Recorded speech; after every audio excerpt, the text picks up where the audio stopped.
Você já parou para pensar que o verdadeiro cuidar pode não estar relacionado com a cura? Às vezes, o nosso maior gesto de amor pode ser estar presente, silenciar e mostrar o nosso acolhimento ao paciente. Sejam muito bem-vindos, sejam muito bem-vindas ao nosso espaço de escuta.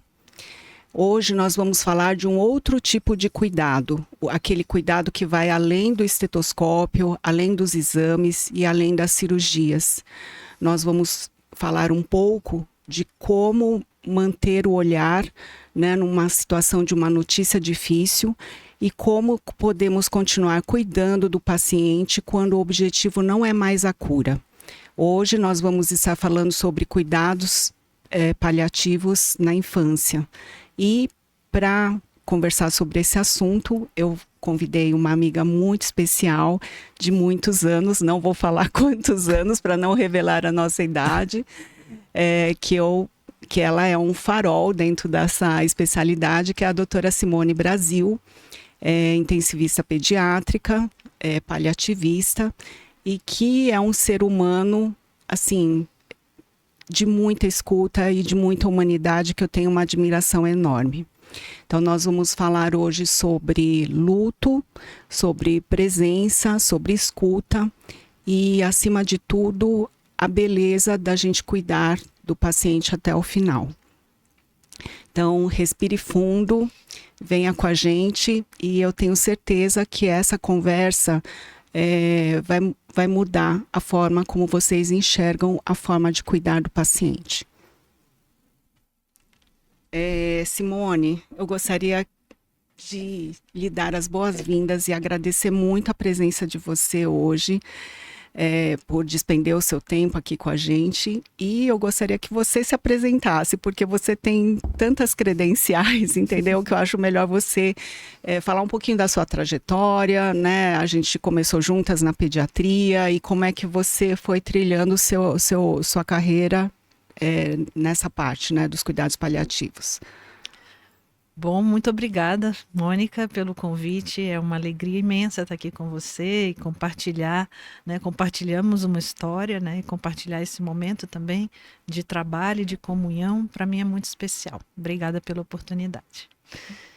Bom, meu nome é Simone, eu sou, antes de tudo, carioca. Nasci no Rio, né? Como você sabe. E me tornei médica no Rio e fiz pediatria também no Rio de Janeiro. E com o afã, a necessidade, o desejo de fazer uma outra especialidade, que é terapia intensiva, eu vim para São Paulo e fiz terapia intensiva pediátrica, fiz essa especialização na Unifesp, na Universidade Federal de São Paulo. E trabalhei com terapia intensiva, ainda trabalho um pouco, mas trabalhei durante 30 anos.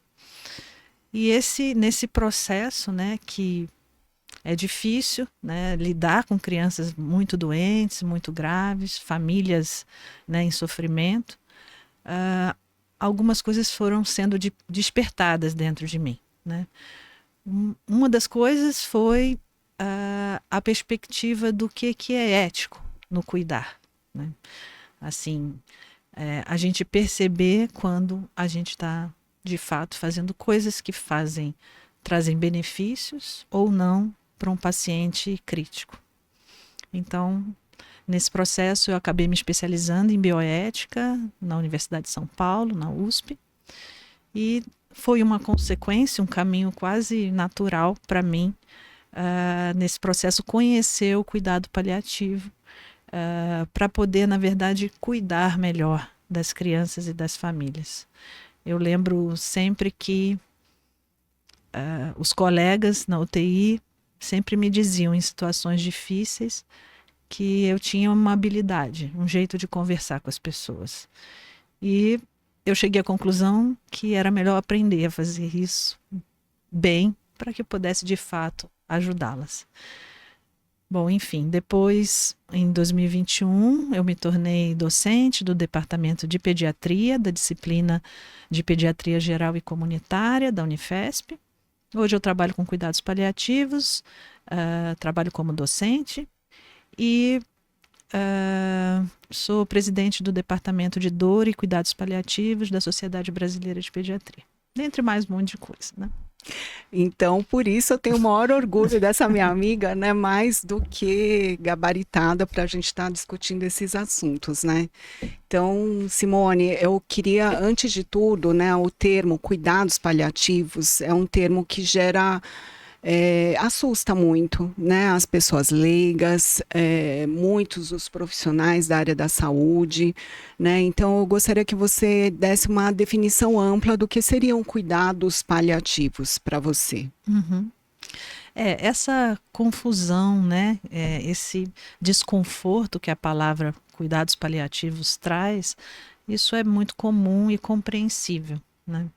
Mas eu acho que o primeiro mito que a gente precisa superar é que paliar não é quebrar um galho, né, para situações que não tem jeito. Paliar é proteger, é cuidar, né? O pallium é um manto que protege os guerreiros, que protege o Papa. Então, paliar é esse o propósito do paliar. É justamente o contrário, porque as pessoas têm a impressão que é deixar de cuidar, e na verdade é cuidar de uma forma mais global. Exato. Né?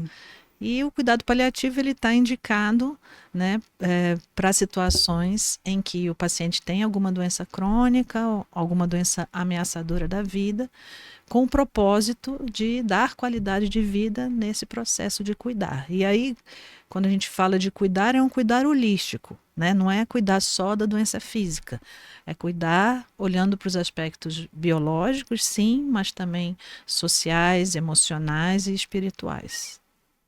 E aí, extrapolando essa definição, né, como é que você definiria o cuidado paliativo pediátrico? Porque, extrapolando do adulto para a criança, a gente entende, né, os cuidados paliativos de uma forma dirigida mais para o paciente oncológico, né?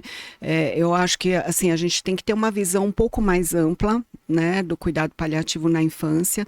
E aí eu queria que você desse sua opinião, sua definição sobre o que seria o cuidado paliativo na infância. Digamos que o princípio, o propósito, ele é semelhante, né? A diferença é que na pediatria a gente tem uma perspectiva de um cuidar que vai englobar boa parte da família, os pais, os avós, os irmãos, né? Então a preocupação não é só com a criança doente, a preocupação é com todo o entorno, né?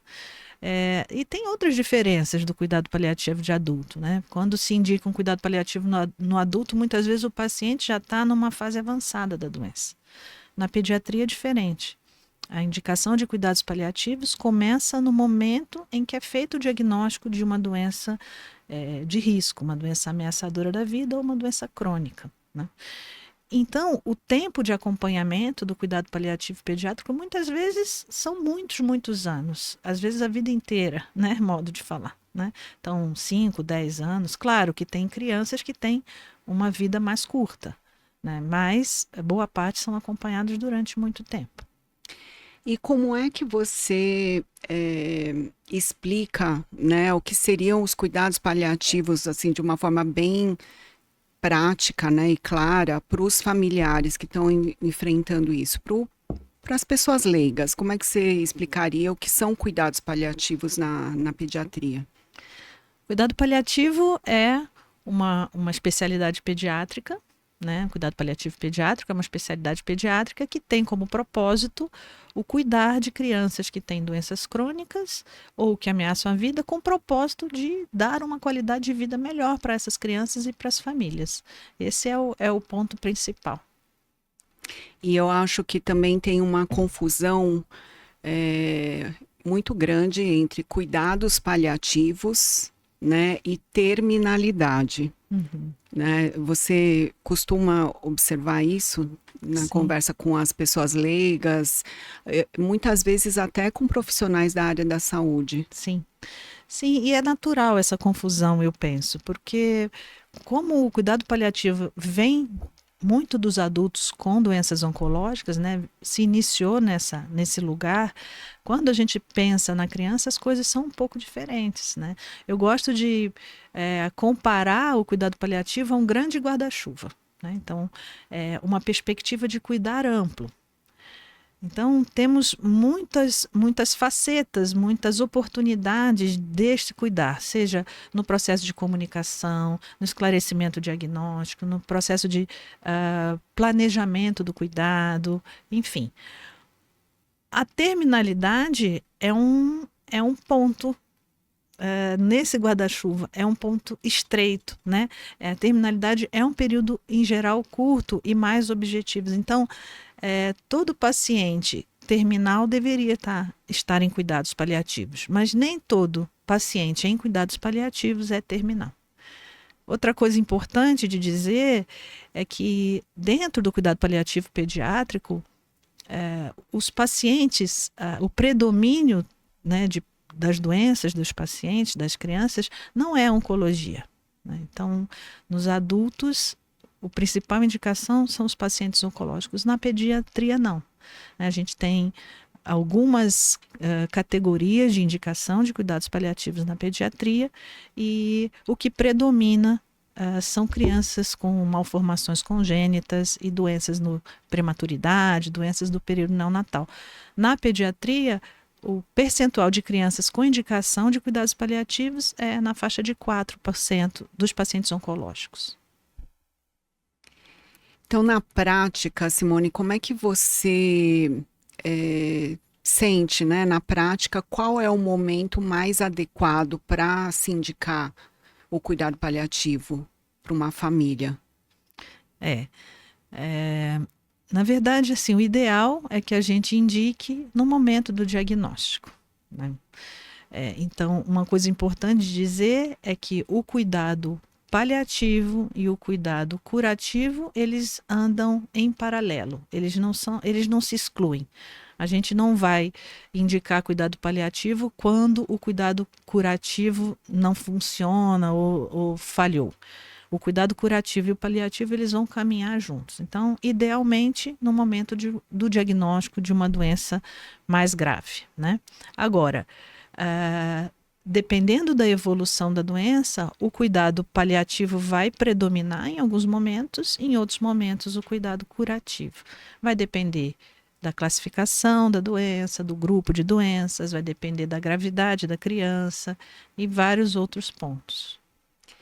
Então, eu consideraria que a entrada dos cuidados paliativos no tratamento do paciente dependeria muito mais da sensibilidade da equipe que está atendendo o paciente, né? Porque vocês são uma equipe que é chamada para ajudar no tratamento, né? Dificilmente uma família vai solicitar os cuidados paliativos, né? Então, eu vejo dessa forma. Você concorda? Sim. Claro, concordo sim. Queria te perguntar como é que é isso para você, Mônica, né? Que trabalha com crianças com cardiopatias, né? Muitas cardiopatias complexas, né? Como é que é isso? Você consegue identificar esse melhor momento? Como é que é isso para o seu dia a dia? Eu acho que assim tem muita característica da família, né? Do casal, e tem as características do serviço que a gente está atuando. O paciente cardiopata é um paciente extremamente complexo, né? E assim, muitas vezes tem outras especialidades envolvidas. Então, teoricamente, no mundo ideal, assim, a partir do diagnóstico da cardiopatia congênita, a gente deveria estar incluindo a equipe de cuidados paliativos no tratamento, né? Só que a gente sabe que em primeiro lugar, toda a equipe tem que estar alinhada, né? Todos os profissionais têm que estar alinhados e sentir que esse é o momento antes de propor isso para a família. Sim.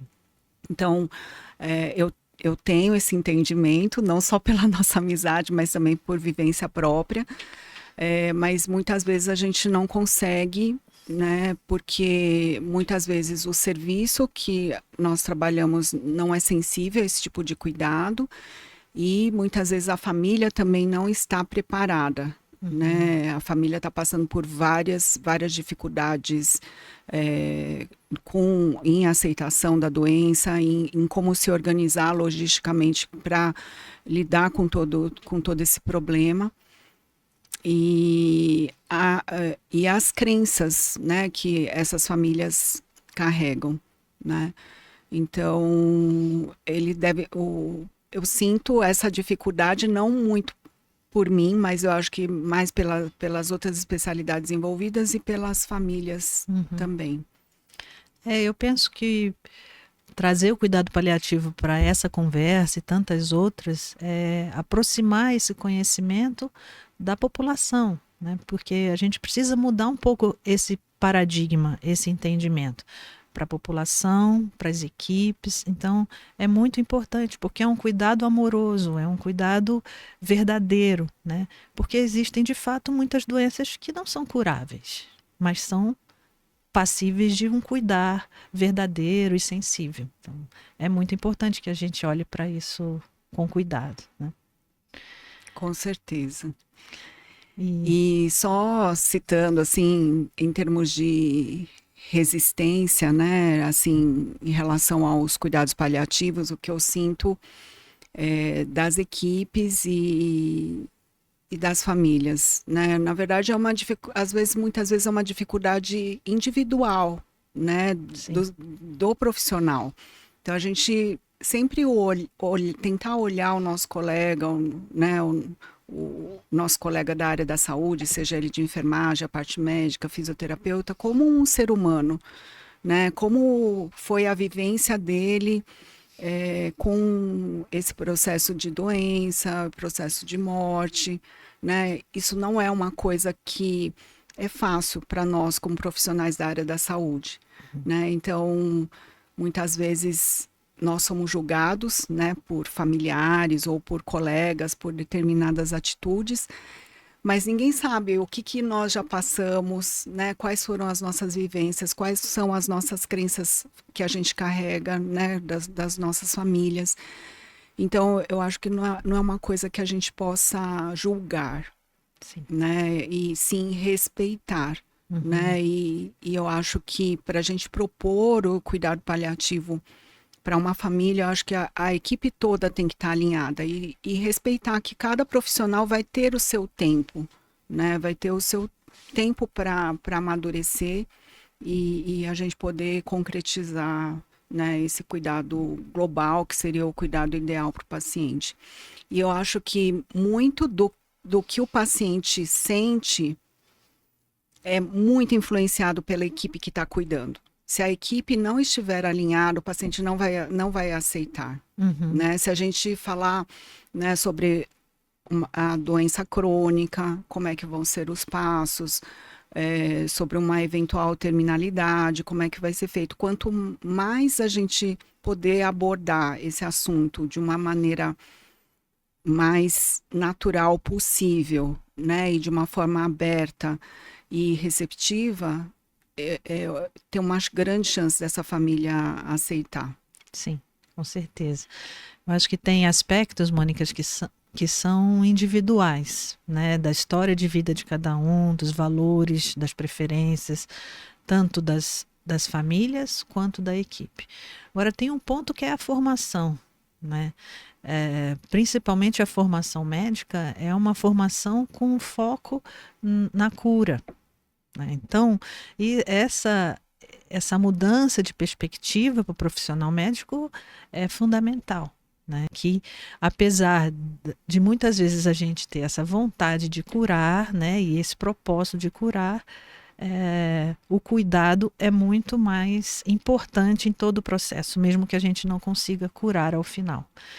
Agora, outras profissões, tipo a enfermagem, a psicologia, o serviço social, já têm, né, um olhar maior, melhor, talvez, para o cuidar para além da cura, né? Então, eu acho que é importante dizer que hoje, né, existe resoluções e orientações para que o cuidado paliativo esteja inserido na graduação, né? Então, todos nós profissionais da saúde, precisamos ter uma intenção paliativa, uma intenção do cuidar holístico, do cuidar mais amplo, né? Agora, em determinadas situações, né, de situações de maior gravidade, vai ser necessário um especialista em cuidados paliativos, mas a maior parte do tempo é algo que todos nós, profissionais de saúde, podemos fazer e olhar para esse aspecto, né? Eu acho que você levantou um ponto que a medicina vem se transformando, né, atualmente e se subespecializando demais, né? Uhum.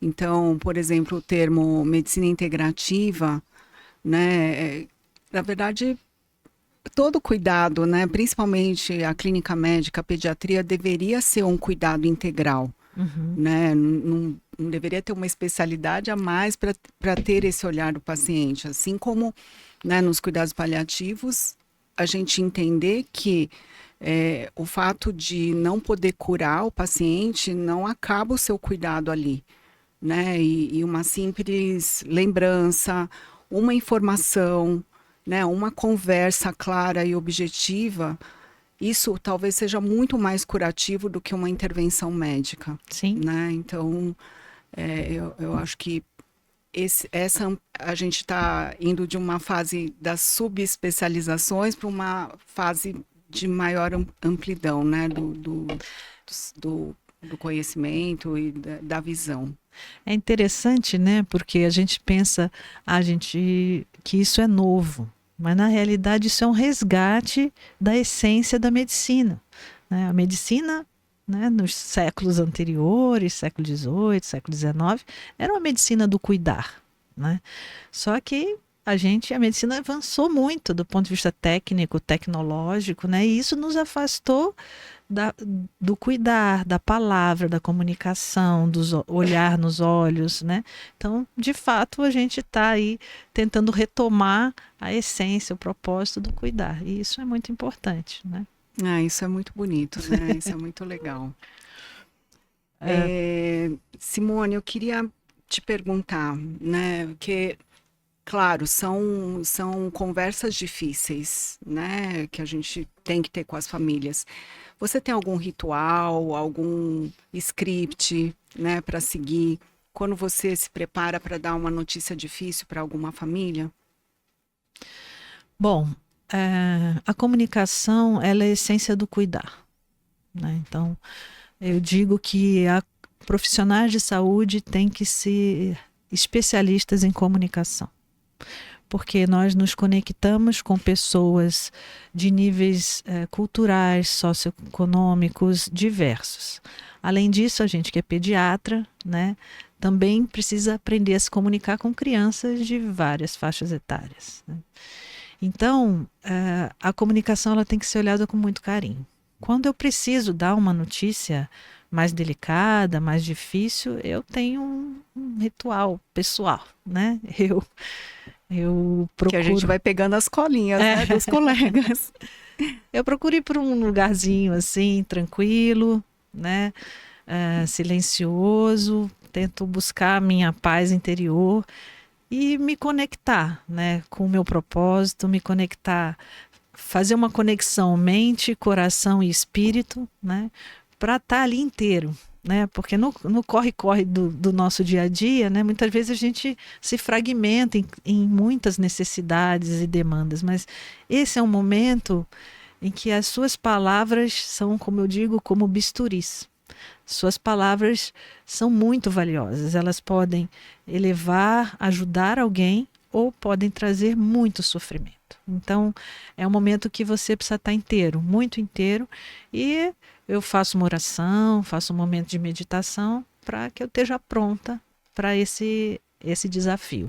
E claro, né, tenho que ter as informações adequadas sobre a situação do paciente, né, a doença, informações sobre a condição da família, a situação familiar. Então, a partir daí, a gente se coloca aí nesse lugar de desafio que é comunicar uma notícia mais difícil. Tá certo. E quais, você citou, né, sobre os profissionais da área da saúde, durante a comunicação, né? Porque, por exemplo, na nossa época, isso não era exercitado, né? Dentro da faculdade, os nossos mentores não valorizavam, né? Essa fase, essa fala. Então, o que que você aponta, né, como principais erros dos profissionais da saúde na comunicação com esse tipo de família? Olha, como você disse, a gente vem de uma época que não existia treinamento, né? Hoje, graças a Deus, né, a gente tem a possibilidade de treinar isso nas universidades desde muito cedo. E comunicação tem um aspecto teórico, mas tem também um treinamento, uma necessidade de treinamento. Alguns erros comuns, Mônica, são, primeiro, não está conectado naquele momento, está disperso, né? Não está ali com a alma para proceder o processo de comunicação.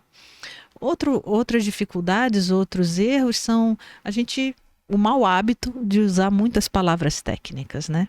Quando a gente usa palavras técnicas, o outro não entende, o mediquês, né? O outro não compreende, né?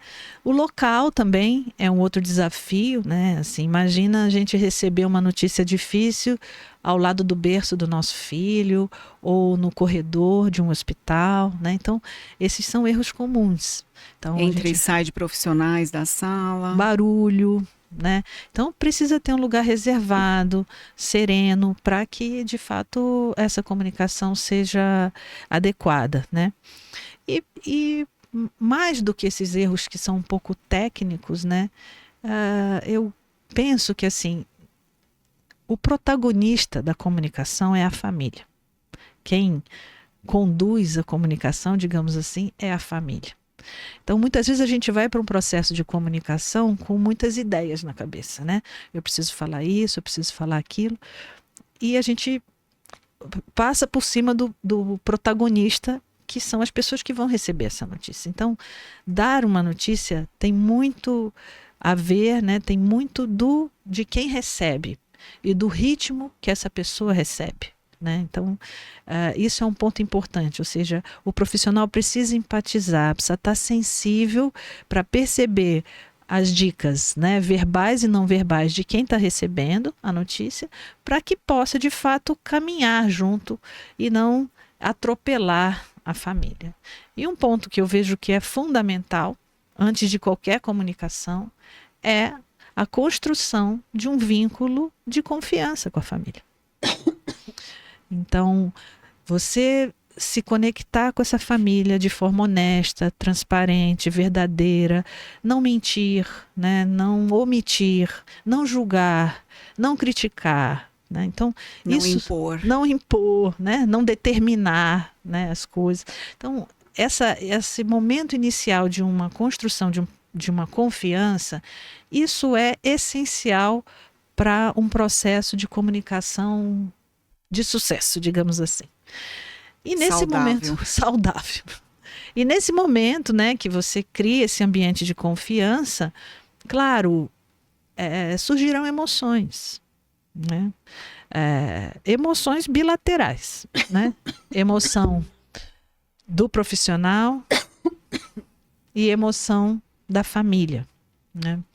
E nós, seres humanos, às vezes ficamos incomodados com as emoções, né? Eu digo emoções, as emoções podem ser um choro, uma tristeza, né? Uma revolta, um sentimento de raiva, né?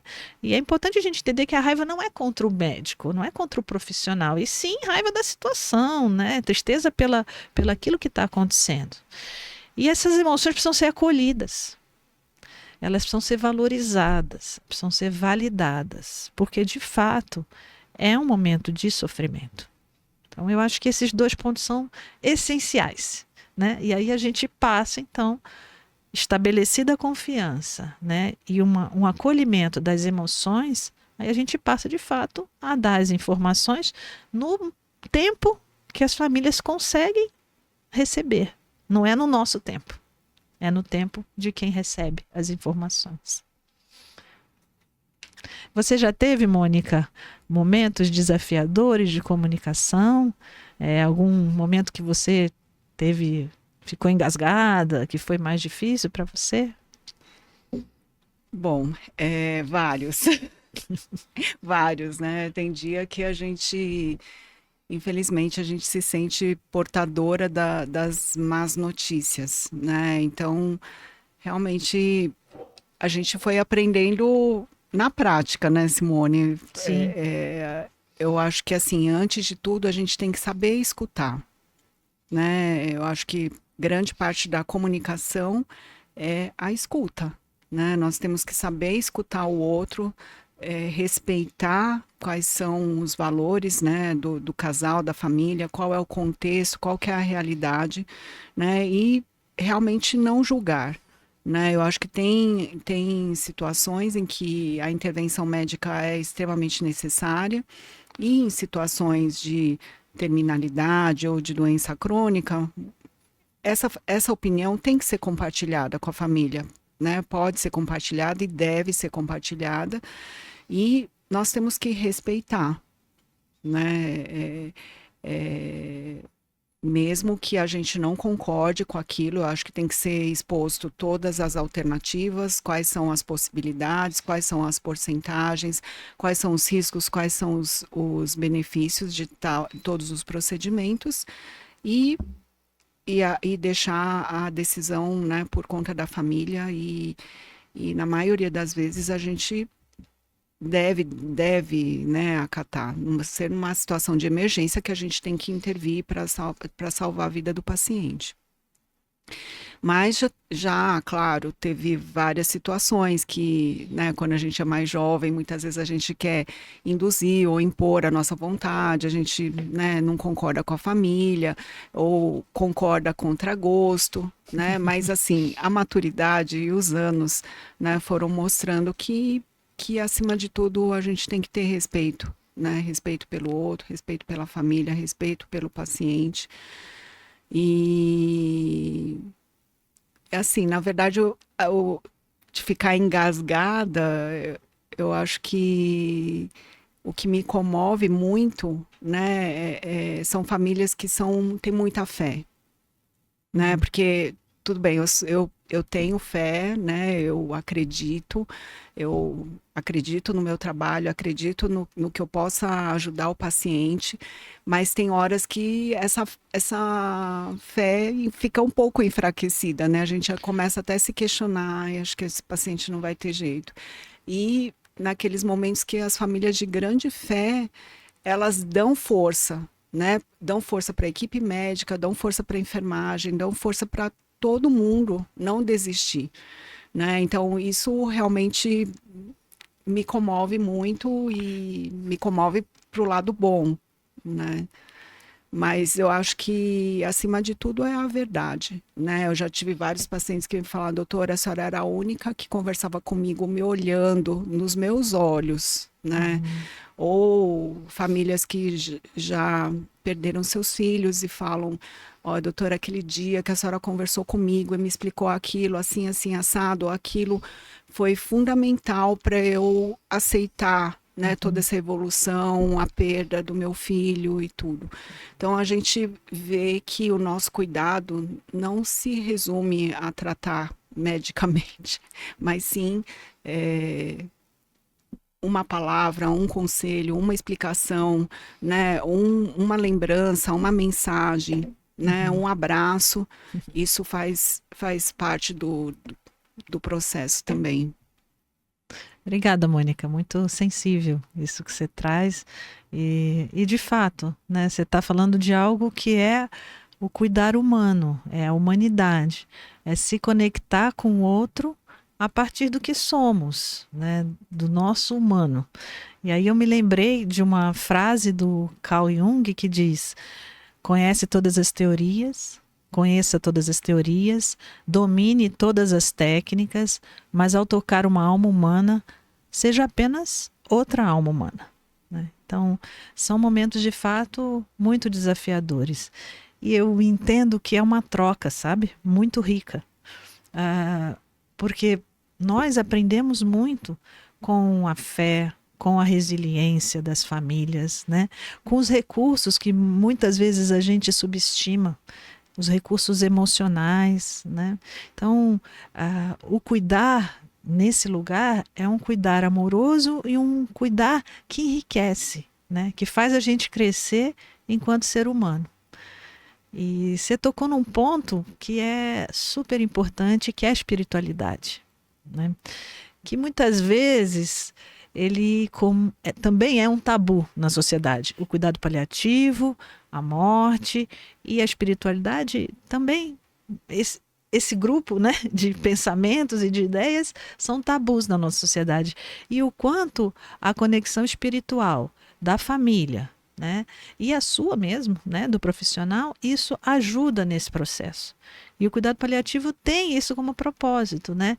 Pôr peso na espiritualidade e no que é valor para aquela família, né? Muitas vezes o valor do profissional, no que é importante para ele, as preferências dele, são muito diferentes dos valores da família. E esse processo de tomada de decisão conjunta, né, do planejamento, do que vai fazer, e tudo isso é baseado no que é valor para a família. Que muitas vezes é difícil para o profissional, né, ceder a isso, ou não digo ceder, mas assim, consensuar, encontrar um meio termo, né? Porque muitas vezes o melhor não são os extremos. O melhor é encontrar um caminho do meio, um caminho que atenda prioritariamente as necessidades da criança e da família, mas que também traga paz e contentamento para o profissional de saúde. Então, é uma relação de almas, é uma construção de almas, né? E eu acho que isso é o mais bonito do nosso trabalho, enfim, da vida, que são os encontros, né? Quando a gente... Não, com certeza. E o paciente cardiopata, por ser um paciente crônico, né, a gente sempre tem uma relação de um tempo maior com a família, né, com o paciente, com a família, diferente de uma doença aguda que você começa a cuidar do paciente naquele momento. Então, tem uma história, né, por trás disso. E assim, geralmente, você estava contando sua experiência, né? Como é que é para você dar uma notícia difícil, né? Para a família. Mas eu também procuro, quando eu vou dar alguma notícia difícil, de procurar estar bem. Por exemplo, se hoje eu não estou bem, e a conversa pudesse ser no dia seguinte, ou se tiver alguém da minha equipe ou outro médico que esteja bem, eu peço para que a pessoa faça a conversa, ou senão eu deixo para o dia seguinte. Segundo, não ter hora para terminar, porque é uma coisa que você vai começar e não vai ter hora para terminar, né? Então, muitas vezes, né, no hospital é extremamente difícil você ter um canto sossegado. Então, às vezes você tem que ir no banheiro, né? Você tem que pegar alguns minutos, né, no banheiro, lavar o rosto, se olhar no espelho, mentalizar, né? Para você conseguir ter essa conversa, porque você também tem suas dificuldades, né? No lidar com determinados assuntos, né? O luto, a morte, a forma de você conversar com a família, né? Você sabe a minha história. Assim, eu também tenho minhas questões, porque eu tive uma vivência muito ruim com isso, e eu sei o peso dessa responsabilidade, né, de como dar a notícia, de como você se posicionar, né, porque as mães falam, doutora, a gente... Né? Mesmo eu sendo japonesa, de olho pequeno e de máscara, todo mundo fala, doutora, a gente olha para a senhora, a gente já sabe o que vem, o que vem por aí, se é notícia boa, se é notícia ruim, né? Então, realmente, a gente tem que estar bem consigo mesma, tem que estar com tempo livre, não dá para ser uma conversa rápida. Tem que saber escutar, acima de tudo, escutar a família, e também inserir toda a equipe, né, nesse processo, porque todos sofrem, né? Não é só o médico principal, toda a equipe sofre, todos os profissionais, a enfermagem, né, fisioterapia, que são os mais próximos aí dentro da UTI. Então, a gente tem que acolher todo mundo, né? Mônica, você traz um ponto importante, né? Que é o autoconhecimento, né? É a conexão com você mesma para poder, né, dar a informação. Então, a gente se conhecer nesse processo é muito importante, porque vai ter dia que você está mais disposto, mais aberto, mais sensível, e outros dias não estão, né? Então, essa sensibilidade de se conhecer, isso é fundamental. E outro ponto é ter humildade, né? Humildade, eu digo humildade cultural, né?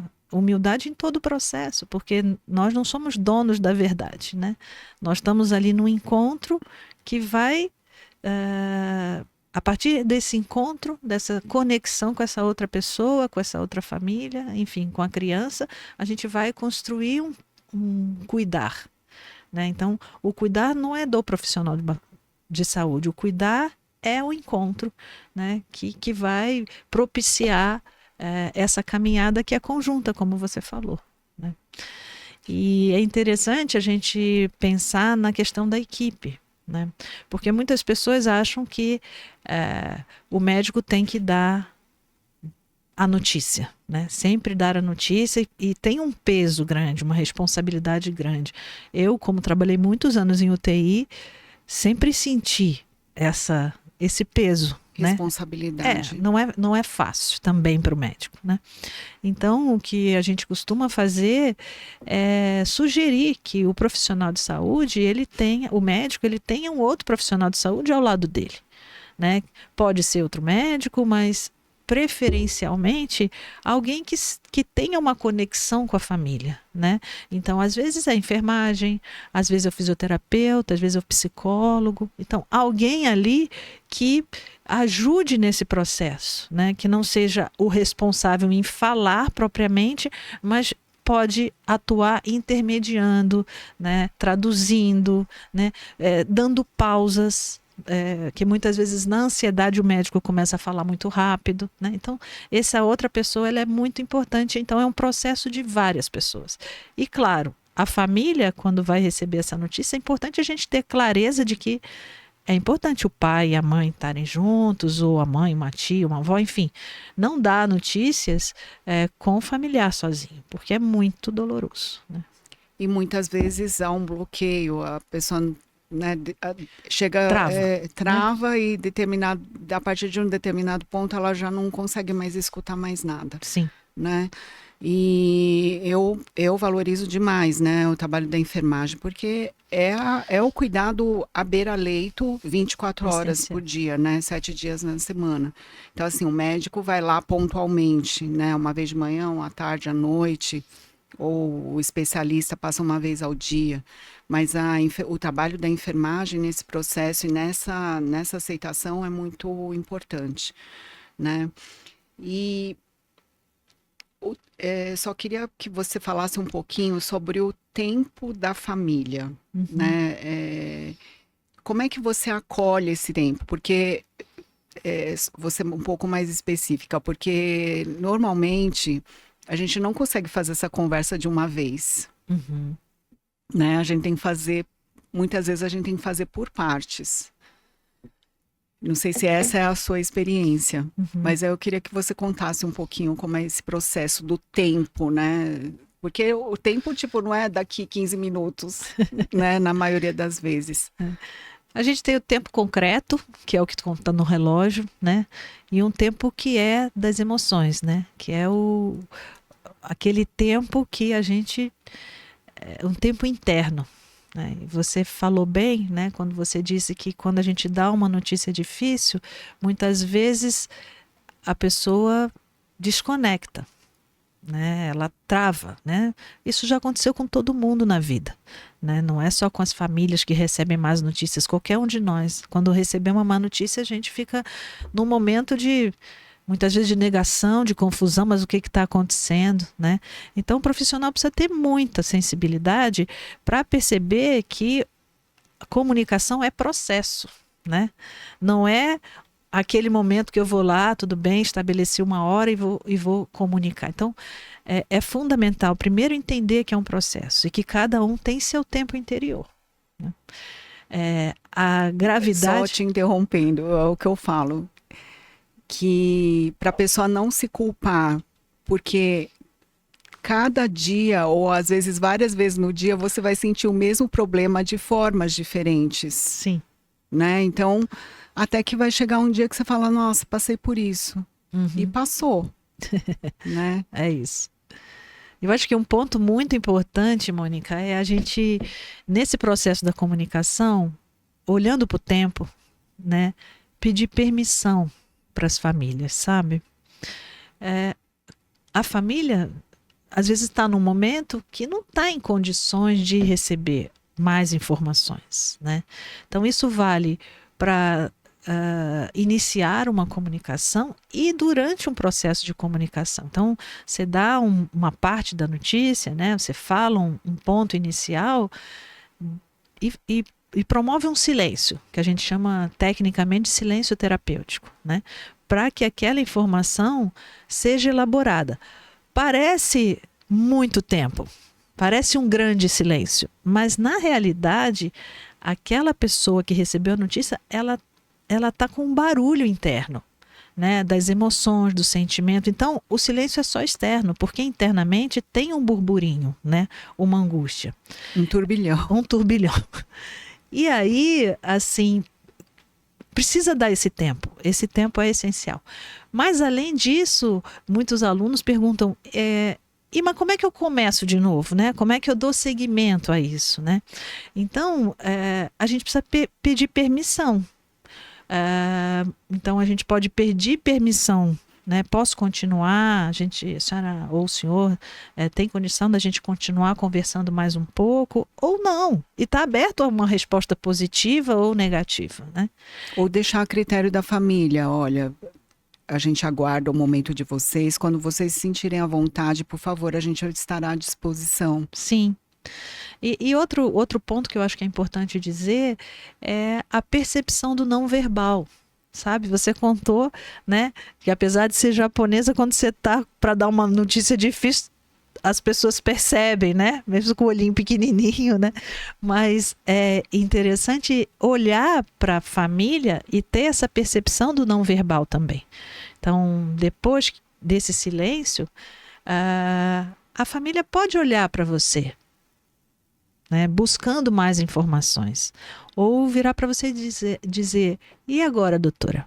Ou o que nós vamos fazer agora? Né? Considerando que é uma parceria, é uma construção. Então, acho que esses dois pontos são fundamentais. Tá tranquilo para o tempo da família, seja ele qual for. Estar aberto para retomar essa conversa quando a família desejar e está sempre pedindo permissão para que isso continue ou não em determinados momentos, né? Agora, vai ter momento que vai precisar ser dito. Eu já trabalhei com urgência, né, em terapia intensiva, às vezes a gente tem situações que... Às vezes é um paciente crônico e que teve um agravo agudo, né? Então, assim... Eu vou ser sincera com você, não dá para transformar uma má notícia numa boa notícia. Isso é impossível, né?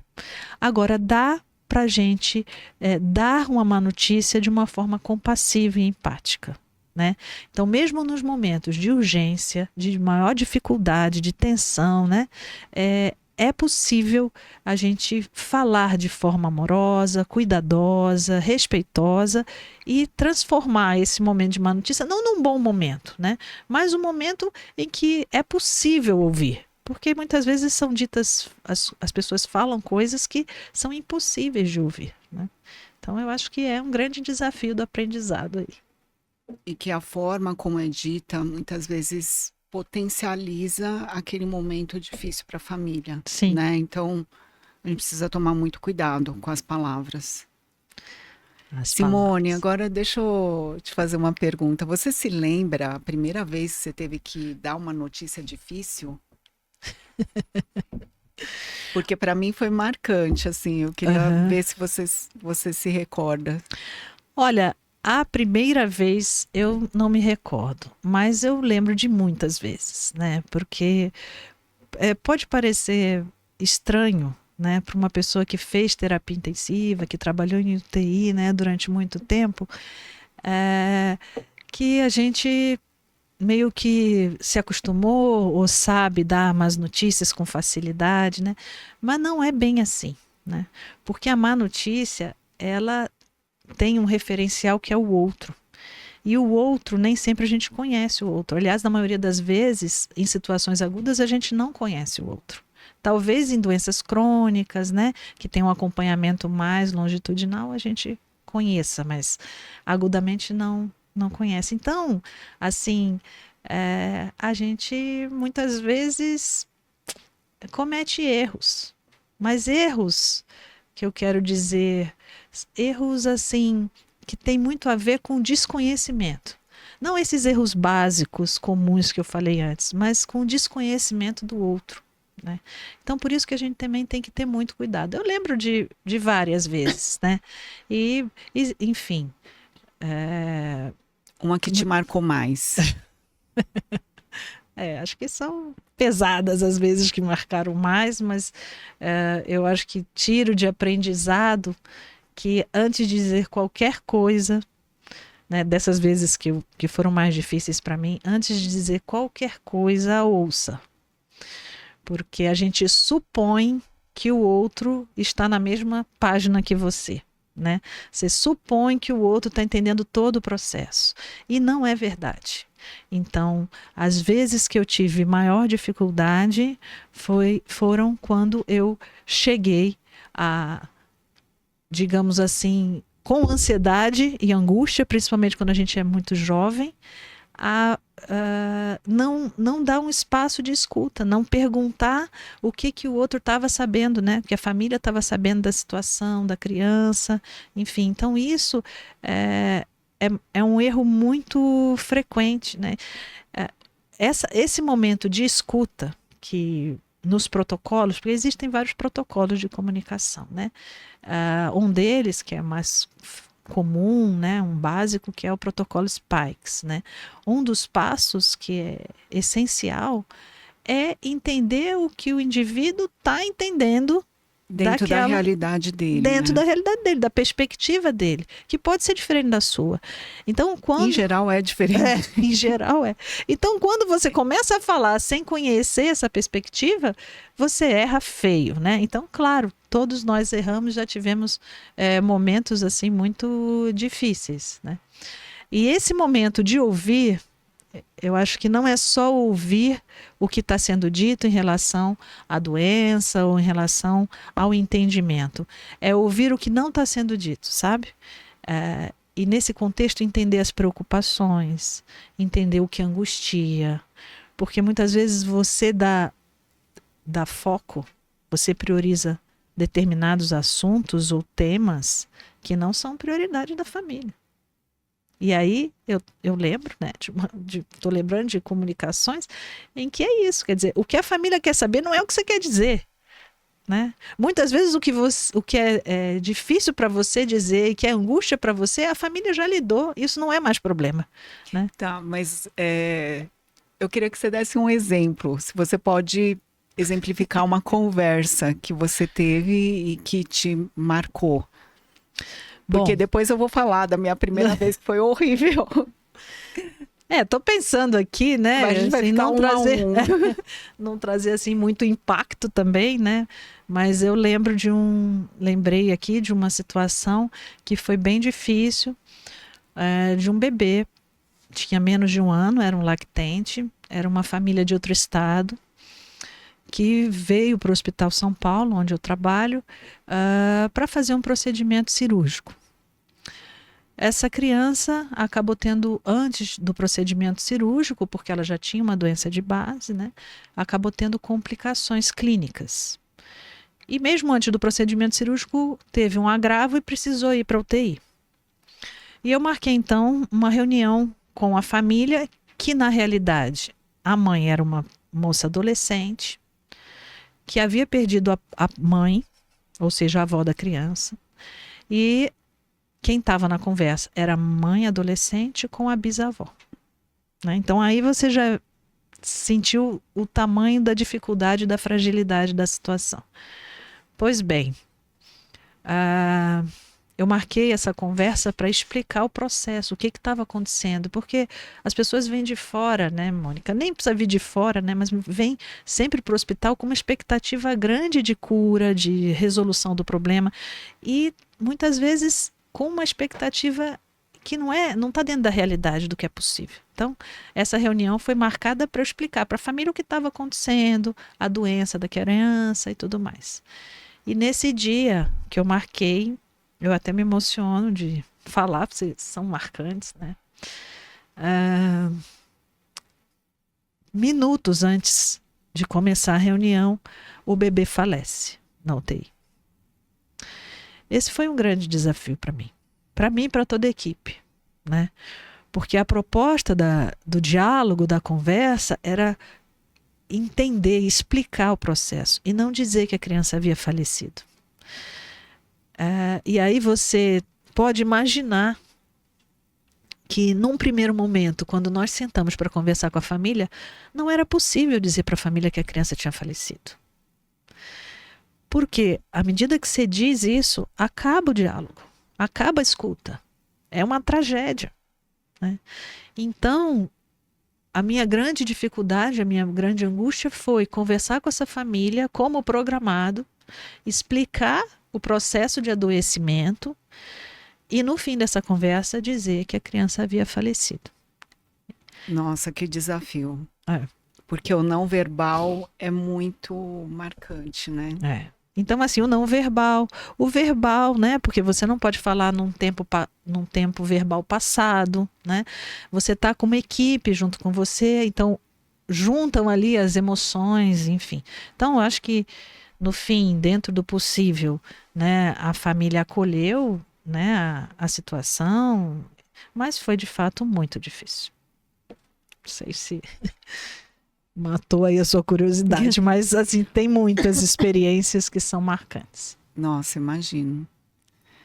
Bom, a minha primeira experiência, quando a gente começou a falar sobre esse assunto, né, me veio na cabeça, eu relembrei, eu sempre fui muito pé frio, né? Você sabe. Então, assim, já na graduação, no internato, o paciente mais grave era sempre meu. Eu sempre atraía, né? Pacientes mais graves. E no meu R1 de pediatria, que eu fiz num grande hospital público aqui em São Paulo, na enfermaria, na semi-intensiva, tinha um leito, que era o leito do residente, e você poderia internar qualquer paciente para investigação diagnóstica. E aí, a gente descia no pronto-socorro, né, e a gente escolhia qual paciente a gente gostaria de internar. E era um lactente de 6 meses de idade com um quadro de febre a esclarecer, né, um diagnóstico super interessante para investigação. E, bom, como a gente fez residência no século passado, né, o HIV em crianças era uma coisa assim, né, era a última coisa que a gente iria pensar. E assim, para mim foi extremamente chocante, assim, né, foi uma transmissão vertical, assim, a família não sabia disso, né? O diagnóstico foi a partir da criança que foi feito o diagnóstico. Então, assim, foi uma situação extremamente desafiadora, né? Para uma pessoa que nunca deu notícia, né? Notícias desagradáveis, notícias difíceis para o casal. Foi uma situação extremamente difícil. E aí eu lembro que eu saí de férias, né? Fiquei 15 dias fora e naquela época não tinha celular, não tinha redes sociais e tal. E aí quando eu retornei, a criança tinha falecido. Né? Foi muito assim, difícil. Retornar ao hospital e ver que aquele quarto, aquele leito foi bastante difícil e você não tinha com quem conversar, né? Você tinha que ser forte, tinha que aguentar, né?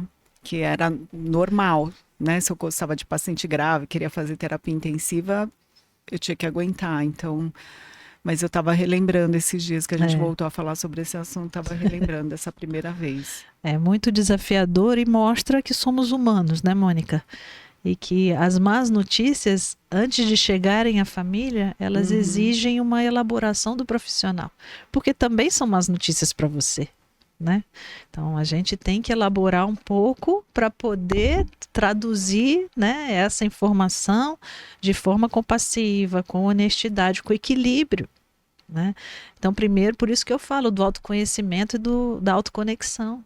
A gente tem que primeiro elaborar, só que às vezes o nosso tempo é curto, né, para elaboração, para poder transmitir essa informação. Então, é isso, somos humanos, temos fragilidades, vulnerabilidades, né, e é a partir desse lugar que a gente se conecta verdadeiramente com as pessoas, né? Não é uma relação de poder, de conhecimento técnico, né? É uma relação humana, né? Com certeza. E aí eu gostaria de perguntar, Simone, porque você sabe, como eu sou cardiologista infantil, como o cuidado paliativo entraria, né, no tratamento do paciente com cardiopatia congênita? Tá. Olha, Mônica, eu gostaria primeiro de explicar que existem muitas doenças que têm indicação de cuidados paliativos, né? Então, a Organização Mundial de Saúde, ela identificou inicialmente, dentro da pediatria, 4 grandes grupos, né? Um primeiro grupo de crianças que têm uma doença grave, que tem uma perspectiva de tratamento, mas que esse tratamento pode não ter sucesso, né? Esse primeiro grupo é justamente onde estão as crianças com cardiopatias congênitas complexas e também crianças com doenças oncológicas. Ou seja, existe uma perspectiva terapêutica, né? Mas também existe um risco dessa terapia não ser eficaz, né? Então, esse é um grupo. Tem um segundo grupo de doenças doenças graves, em que sabidamente a perspectiva de sobrevida das crianças é menor, né? Então, são doenças neuromusculares, doenças que muitas vezes a criança tem uma sobrevida aí até a adolescência.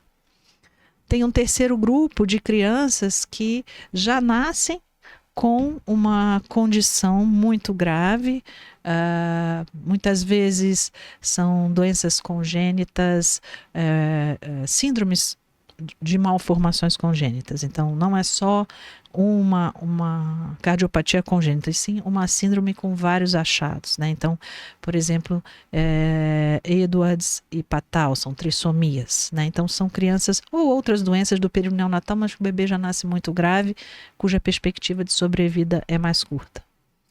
E um quarto grupo que é das doenças neurológicas, né? Então, crianças que têm encefalopatias crônicas e que durante muitos anos da vida têm que lidar com agravos dos mais variados, né, durante o período de existência. Então, esses eram inicialmente os 4 primeiros grupos de indicações de cuidados paliativos. Aí, em 2018, a Organização Mundial de Saúde propôs mais 2 grupos. E eu acho interessante falar disso, né? Porque um dos grupos não é um grupo de crianças doentes, previamente doentes. É um grupo de crianças saudáveis, ígidas, mas que em algum momento da vida tiveram uma doença aguda, né? Então, vou dar um exemplo. Uma criança que sofreu um trauma grave, um atropelamento, ou uma meningite grave, uma meningococcemia, ou seja, eram pacientes saudáveis que tiveram uma doença grave e que no evoluir dessa doença acabaram evoluindo para a finitude, né? Que infelizmente também acontece. E um sexto grupo, que é não é um grupo de crianças, é um grupo de pais que perderam bebês. Então, o cuidado paliativo, ele não se preocupa só com a criança e com a família no processo de doença. Então, se preocupa também com a família quando eventualmente enlutada, quando eventualmente o bebê falece. Então, a gente tem aí hoje essa classificação são 6 grupos. A cardiopatia congênita, então, faz parte desse primeiro grupo que eu citei. Agora, não é qualquer cardiopatia, né? Eu acho que isso é importante dizer, né? Tem cardiopatias que a gente chama de críticas, que são bebês que nascem com uma cardiopatia de alto risco, né, de vida, e que muitas vezes precisa de uma intervenção precoce, né? No primeiro mês de vida, você sabe disso melhor do que eu. Então, esses bebês são bebês que têm uma indicação precoce de cuidados paliativos. E outros que não têm essa situação tão imediata, mas que têm cardiopatias congênitas complexas, que vão determinar várias intervenções cirúrgicas, muito sofrimento, né? Muitas medicações. Então, acho que do ponto de vista da cardiologia, esses são, acho que, os grandes desafios. E como é que você diferenciaria, teria alguma diferença só reforçando, né, o paciente cardiopata dos outros tipos de paciente? Paciente com cardiopatia congênita, qual a abordagem no cuidado paliativo do paciente cardiopata, diferente do paciente oncológico, do paciente renal crônico? Eu acho que um ponto muito importante é o momento do diagnóstico dessa cardiopatia. Porque muitas vezes a gente tem, né, esse diagnóstico antes do bebê nascer. Então, a gente tem mães que estão fazendo o pré-natal e são surpreendidas através de um ultrassom ou de um eco fetal em relação a uma malformação, né? Então, nesse aspecto, o cuidado paliativo ele pode ser iniciado antes do bebê nascer, precocemente. A gente chama de cuidado paliativo perinatal. O que para algumas pessoas pode parecer estranho, né? A gente vai indicar cuidado paliativo para um ser humano que ainda nem nasceu. Pois é.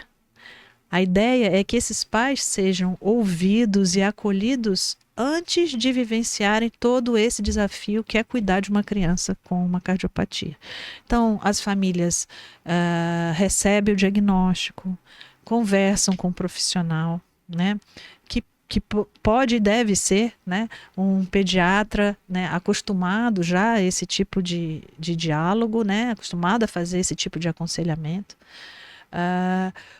Porque na dependência da evolução, do diagnóstico e da evolução dessa criança, é necessário que a família tenha essa perspectiva, né? Essa orientação. E a partir dessas conversas, ter um plano, criar um plano de parto, um plano de assistência depois do parto. Né? Como é que vai ser feita essa condução dessa criança mais grave na sequência após o nascimento? Eu acho que atualmente é o que eu mais amo fazer, assim, dentro de todas as coisas que eu faço dentro da especialidade. Graças a Deus, a quantidade de diagnóstico fetal é muito alta, né, atualmente, principalmente porque o eco fetal se tornou um exame obrigatório, né, na rotina obstétrica. Então, eu amo fazer esse tipo de orientação, né, para o casal, porque, como eu falo, é que nem o Waze, é uma mudança de rota. Total. Né, mudança é um posicionamento diferente do casal a partir daquela informação. Então, vai desde o profissional que está fazendo o pré-natal, né? De repente eles vão ter que trocar por um obstetra que esteja especializado em gestação de alto risco. Uhum. Muitas vezes eles iam ter o bebê próximo à residência deles, eles vão ter que mudar para um hospital que tenha recursos, Sim. né? E vão ter que se preparar para toda a jornada, né? Pode ser que tenha que fazer intervenção logo após o nascimento, né? No caso das cardiopatias mais críticas, pode ter aquelas cardiopatias que vai ter que aguardar o nascimento e ver como é que o paciente vai evoluir. E tem aqueles casos, né, menos graves que a gente vai conseguir postergar o procedimento cirúrgico mais para frente, depois de 4, 6 meses de idade ou até 1 ano de idade, dependendo da cardiopatia. Uhum. Então, você dá essa perspectiva, né, para a família. toda essa orientação e por tudo que eles vão ter que passar, isso é uma coisa que é uma das coisas que mais me gratifica, assim, hoje em dia, porque você vê a mudança da postura do casal e do posicionamento, né? Eu não sou mãe, mas assim, ter filhos normais já é uma mudança, né, de toda a sua rotina, de toda a sua logística. Imagina você ter um filho portador de uma cardiopatia congênita grave, né? Então, eu acho que a partir do diagnóstico, a maioria das gestantes, elas, né, inconscientemente, elas estão preparadas para a perda, né, intraútero ou para a perda logo após o nascimento. Elas não têm noção de toda a jornada que elas vão ter que enfrentar, né? Tem cardiopatias muito graves, que o tratamento cirúrgico é de forma estadiada, né? Vai ter que fazer vários estágios cirúrgicos, vários procedimentos, todas as terapias, né, de reabilitação envolvidas. Então, envolve muita abdicação, né, do casal, muita dedicação. Então, acho que assim, o cuidado paliativo nesse caso é fundamental e seria o ideal. Sim. Né? Seria a situação ideal. E eu vejo que, assim, provavelmente na tua experiência isso também acontece, que é uma elaboração progressiva das famílias, né? O entendimento do diagnóstico, dessas perspectivas, e muitas vezes até a gente tem boas surpresas, né? As crianças às vezes têm condições de uma sobrevida maior, né?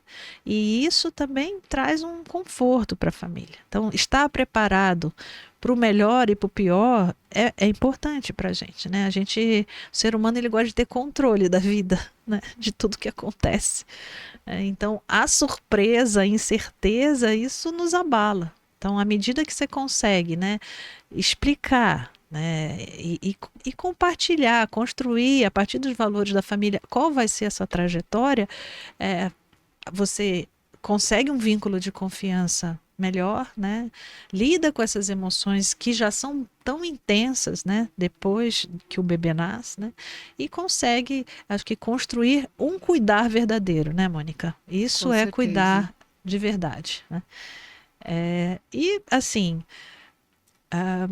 o que você perguntou em relação às crianças com cardiopatia em relação às outras, né? Eu acho que é interessante a gente pensar que tem crianças que têm indicação de cuidados paliativos, por exemplo, as crianças com doenças neurológicas graves, que muitas vezes têm uma trajetória de doença muito, muito longa, né?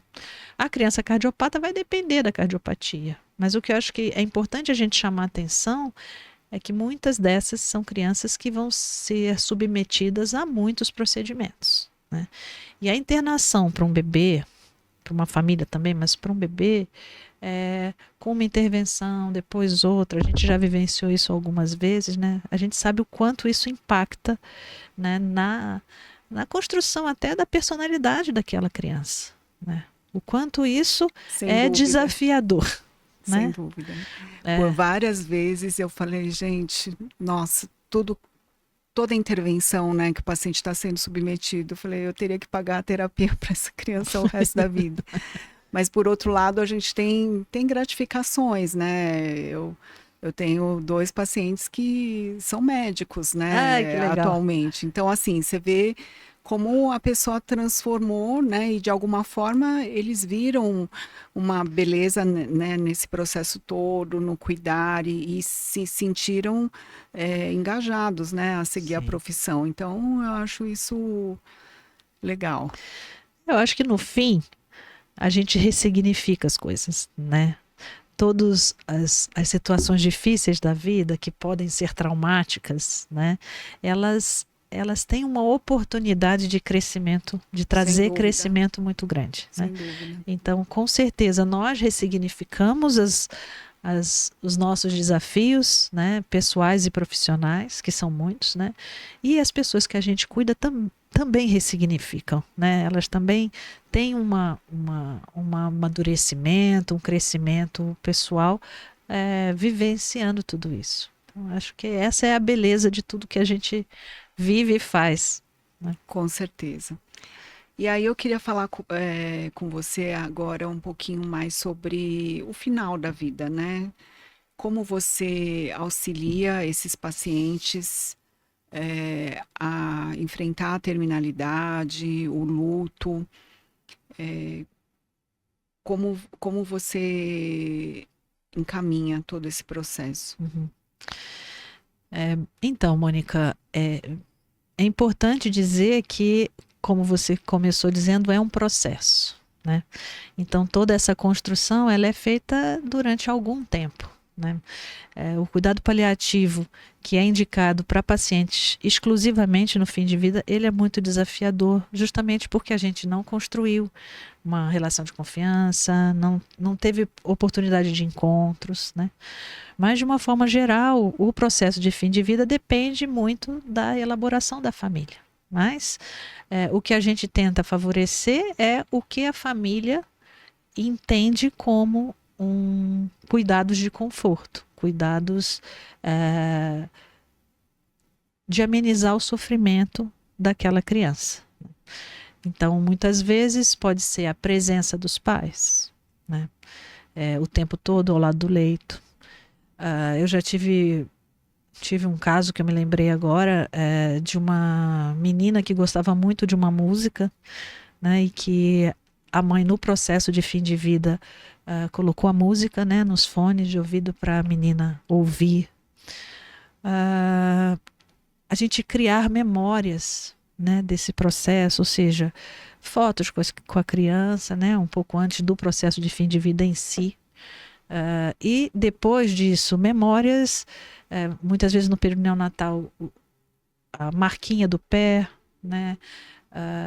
Enfim, lembrar disso, o quanto isso trouxe, como foi essa experiência, né? E não passar por cima dela como se ou não tivesse acontecido nada, o que às vezes acontece, né? Ou de forma muito traumática. Então, acho que um outro ponto importante que eu gosto de falar também é lembrar que essas crianças muitas vezes têm irmãos. E as crianças saudáveis, muitas vezes elas são excluídas do processo de doença da criança que tem uma condição crônica, uma condição grave. E isso não é bom. Não, isso é péssimo, porque muitas vezes você vai ter problemas em casa. Sim. Né, posteriormente. Então, o fato do irmão estar incluído no processo e vivenciar, né, junto aos pais, todo esse processo do irmão é extremamente importante. Né? Exato. E eu até incluo os best friends, né? Sim. Né? Porque tem amizades que a gente tem uma conexão muito grande, né? E ter ser afastado de um grande amigo também, isso é muito traumático, né? Então eu já permiti visita de irmãos, visita de amigos, de melhores amigos, comida, né? A gente sempre tenta levar comida que o paciente gosta, comida de avó, né? Conversa com o coordenador, sorvete. Música, né? Tentar, dentro do possível, um ambiente acolhedor, né? Exato. Sereno. Trazer a sua coberta, trazer a decoração do quarto. Sim. Né? Eu penso da importância de vivenciar isso com os irmãos, porque as crianças, como elas ficam um pouco à parte do processo, elas imaginam coisas, sabe? São mentes férteis, né? E às vezes o que essas crianças, esses irmãos saudáveis imaginam são coisas muito mais complicadas, né, do que o que de fato está acontecendo. Então, claro que a vinda dos irmãos para visitar no hospital, isso depende muito do desejo, obviamente, da criança e da família. E o que a gente costuma fazer, Mônica, é ter com essa criança um tempo com um apoio psicológico antes da visita em si. Né? Então, a gente traz a psicóloga que tem muita habilidade com crianças, né? Conversa-se um pouco sobre o que está acontecendo, o que essa criança vai ver, o que ela imagina que vai ver, enfim. Depois a gente faz a visita, né? A criança entra junto com os pais, enfim. Às vezes pega o irmão no colo, às vezes só fica pertinho, né? Com carinho, expressa suas emoções. E, ao final da visita, um apoio psicológico novamente, né? Então, eu acho que isso é fundamental para essa elaboração de todos, né? Como a gente tem muitas vezes crianças que nascem com doenças graves e falecem antes de ir para casa, né? É como se esse ser humano para a família não tivesse existido, né? Então é um luto não reconhecido. Então, luto não reconhecido da mãe, né? Ninguém conheceu o bebê, né? E para os pais, muitas vezes, é muito difícil falar sobre isso, de alguém que ninguém conheceu, né?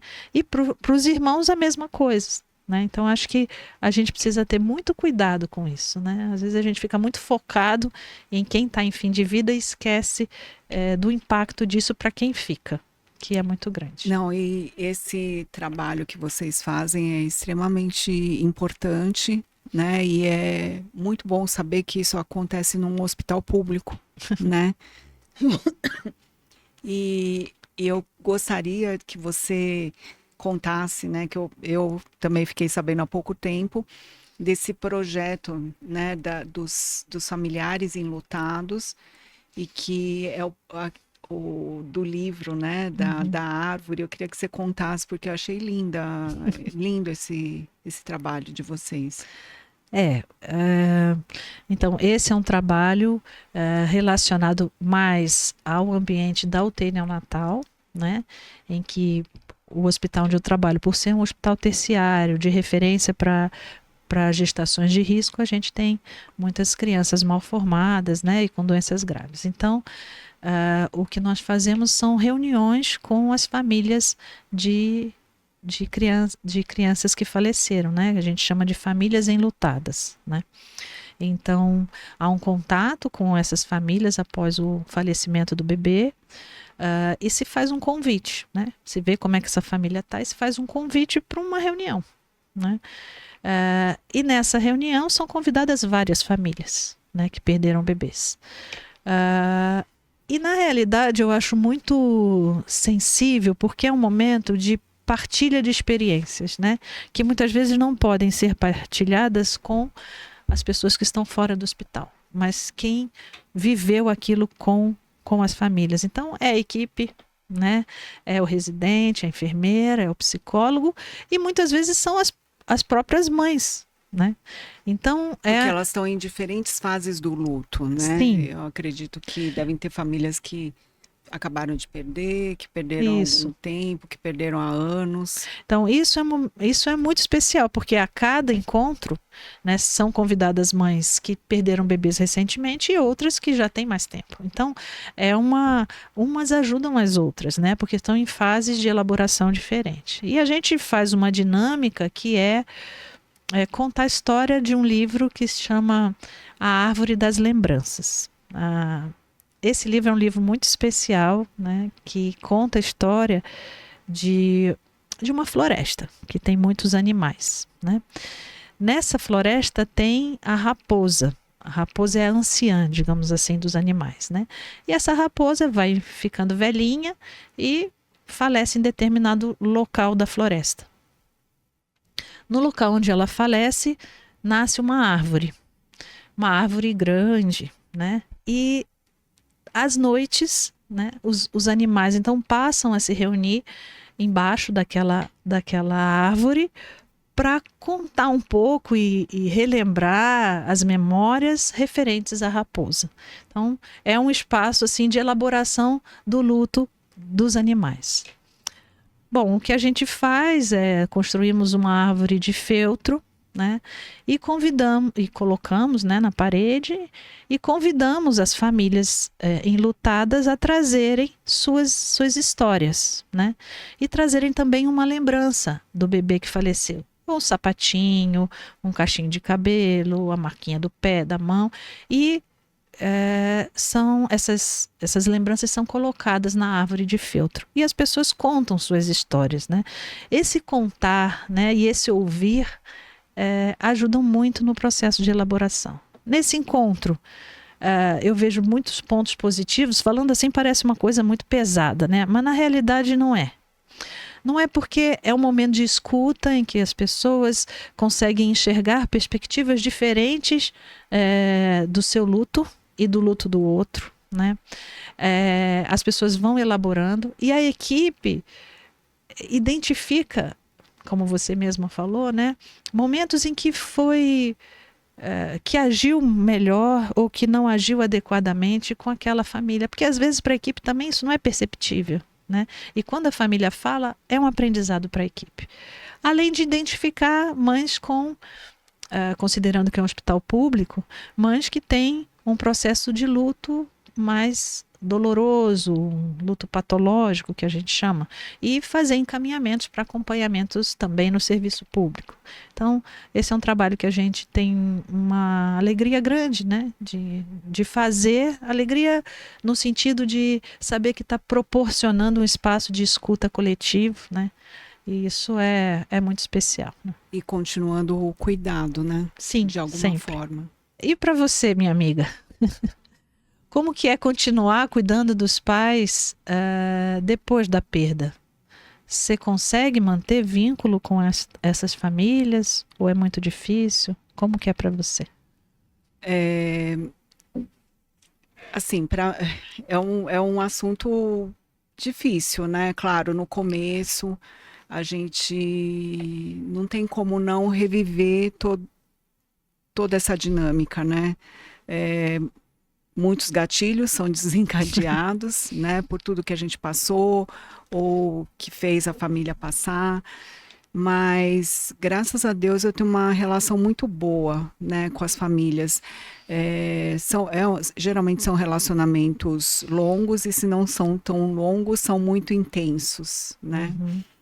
Então, nesse momento de óbito, de luto, eu sempre me coloco à disposição, né, das famílias, se elas, né, que é um momento de muita confusão, né, de confusão de sentimentos, e que se surgir qualquer dúvida, né, no decorrer desse processo de luto, que eu estou à disposição, os pacientes sabem onde me acharem, né? Então, algumas famílias não se fecham e realmente não querem conversar, mas várias, né, querem perguntar, querem tirar alguma dúvida, ou mesmo dar um abraço, agradecer, né? E isso realmente é muito gratificante.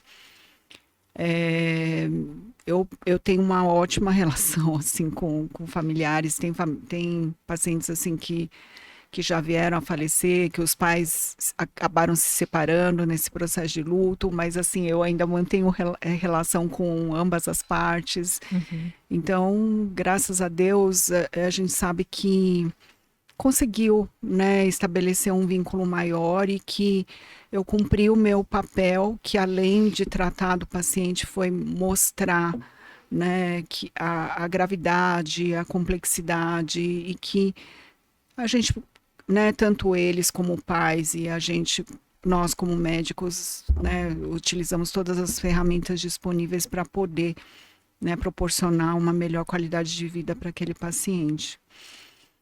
E, assim, infelizmente, né, eu não disponho, né, de um serviço que possa dar esse tipo de apoio, que eu acho fundamental, mas essa é a minha maneira particular de me colocar à disposição dessas famílias. Você me fez lembrar da frase da pioneira dos cuidados paliativos, que se chama Cicely Saunders, e ela dizia o seguinte, que o sofrimento humano só é intolerável quando ninguém cuida. Então, apesar todo esse processo de sofrimento, né, que as famílias passam, elas estão sendo cuidadas, e isso traz uma certa paz, né, de que houve um olhar para isso. Então, o sofrimento ele precisa ser cuidado, ele não pode ser ignorado, né? E falando de sofrimento, eu queria lembrar também que os profissionais sofrem, né? Também não é fácil para você certamente reviver, né, tudo que as crianças passam, né? E tem uma coisa também da nossa impotência, né? Que muitas vezes a gente quer o melhor, sempre quer o melhor, mas nem sempre a gente consegue, né? Então, o profissional ele lida também com dilemas internos, com sofrimentos, com frustrações. E eu queria lembrar que a gente também precisa cuidar do luto dos profissionais, né? E o profissional de saúde é um indivíduo que ele tem o cuidar na alma, né? Então, no hospital onde eu trabalho, nós criamos, né, um espaço que é um espaço da caixinha das lembranças. E o que é isso, né? Quando os pacientes falecem, a equipe é convidada a escrever bilhetes para aqueles pais, né? Bilhetes de acolhimento, muitas vezes lembrando, né, o quanto a criança foi guerreira, o quanto os pais foram guerreiros, lembrando características especiais das crianças, né? E colocando os seus sentimentos ali. Então, essa é uma forma de acolher a família e, ao mesmo tempo, acolher o luto da equipe, né? Então, não é fácil para ninguém, né? Mas a gente pode se cuidar, a gente pode olhar para os nossos sofrimentos, né? E caminhar junto da melhor forma possível. Então, você acabou respondendo a pergunta que eu ia lhe fazer, que mesmo com toda essa dor, né, o que te faz lutar pelos cuidados paliativos? Acho que está mais do que respondida a pergunta. É humanidade, Mônica. Encontrar o propósito do que a gente faz, né? O propósito que nos trouxe aqui. Então, o cuidado paliativo é um cuidado humano, né? Mais do que curar, a gente está aqui para cuidar uns dos outros, né? E nesse processo de encontro, evoluir, crescer, né? E se apoiar. Então, o cuidado paliativo é isso. É um aprendizado, eu acho que fez muita diferença na minha vida enquanto ser humano e acho que faz na vida dos pacientes que a gente cuida também. Sem dúvida, porque eu acho que a gente acorda todo dia porque a gente quer um mundo melhor. É isso. Não é? Então, Com assim, certeza. eu acho que esse cuidado engloba tudo isso. E a outra pergunta que eu gostaria de fazer é o que você acha que os profissionais da área da saúde precisam aprender urgentemente sobre cuidados paliativos? Eu acho que se desfazer dos mitos, né? Primeiro, se desfazer dessa coisa do tabu em relação à finitude, porque nós somos seres que têm início, meio e fim, né? Todos nós, a morte faz parte da vida, né? Parece simples de falar e difícil de viver, mas a gente precisa mudar um pouco a perspectiva, porque a morte, ela pode ser um farol na vida da gente, sabe? Saber que eu vou morrer amanhã pode fazer com que eu dê menos importância, menos valor a coisas pequenas, a amarguras, a brigas, a conflitos, a tristeza, sabe? E pode me dar uma perspectiva de uma vida com maior valor verdadeiro, né? Não valor das coisas superficiais, mas valor do que tem valor, o amor, a família, né? Enfim, boas relações humanas. Então, eu acho que esse é algo que a gente precisa, que o profissional de saúde precisa, né? Todo mundo precisa olhar, né? E entender que paliativo é cuidar, é um cuidar amoroso, superando todas as dificuldades juntos, né? E tantas outras coisas, né, que a gente falou aqui. Eu acho que precisamos olhar com o paliativo com um olhar, um coração mais aberto. Com certeza. E para você, minha querida, o que te faz seguir nesse trabalho, mesmo com tantos momentos difíceis que a gente sabe que você vivencia? Eu acho que assim, a gente está tranquilo, né? Que a gente está fazendo o nosso melhor com todas as ferramentas disponíveis. A gente trabalha em vários tipos de serviço, já trabalhei muitos anos em serviço público até serviço privado, e dentre esses vários tipos de cuidado. Eu acho que a gente tem que ter clareza que dentre todas as ferramentas que a gente dispõe, a gente fez o máximo para o nosso paciente, né? Não só em termos médicos, mas também desse cuidado global, né? Que apesar de eu não ter formação específica, eu acho que, né, de tudo que a gente já passou, a gente tem um pouquinho de bagagem. E saber, né, que os meus pacientes estão se tornando adultos, saudáveis, né, exercendo suas profissões na sua plenitude. E que mesmo naqueles casos que infelizmente não tiveram êxito, né, são pacientes, são familiares que de alguma forma conseguiram entender todo esse processo, né? É muito bonito tudo isso, né? Que bom que você está aberta a essas perspectivas, né? E com certeza o seu cuidado para os seus pacientes é diferenciado. Parabéns, minha amiga. Obrigada. E aí eu queria que você falasse algumas palavrinhas finais. Tá bom. Para a gente poder encerrar, que acho que foi super proveitoso. Legal, Mônica. Obrigada aí pela oportunidade, né, de trazer essas perspectivas para vocês.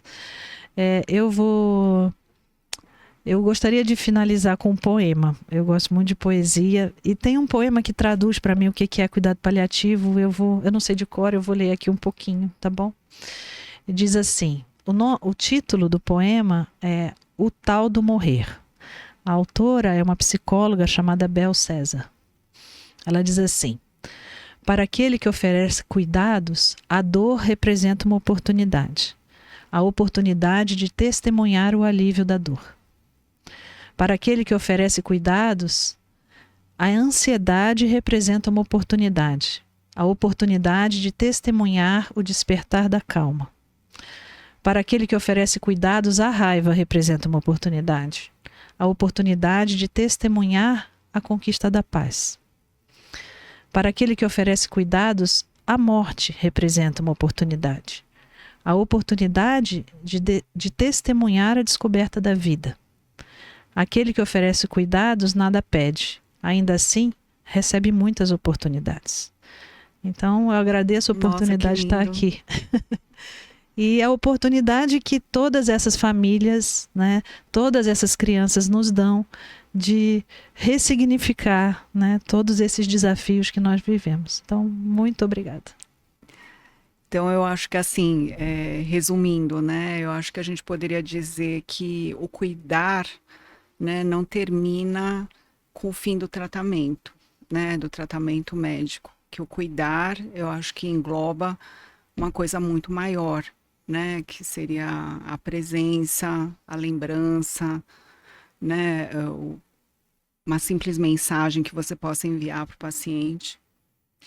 E eu espero que, se você é profissional da área da saúde, isso tenha te tocado de alguma forma que a técnica não irá alcançar, né? Se você é pai, mãe ou cuidador, né, desse tipo de paciente, pode até ter surgido lágrimas, né, durante essa nossa conversa, e tudo bem, né, porque a dor faz parte, né, assim como o amor também faz parte. E eu queria muito agradecer sua presença, né, por toda essa sua experiência e sua, como eu disse no começo, sua humanidade, né, que é uma coisa que eu super admiro, e por mostrar para a gente, né, que o nosso cuidado vai muito além, né, e que muitas vezes isso vai ser o que a família vai se lembrar e que vai fazer diferença significativa em todo o processo, né. Então, queria agradecer muito, né, vocês terem acompanhado a gente até aqui. E se de alguma forma essa conversa atravessou você, por favor, compartilhe. Porque falar de cuidados paliativos, no fundo, é falar sobre vida. Com certeza. Né? E aguardem os próximos episódios. Muito obrigada.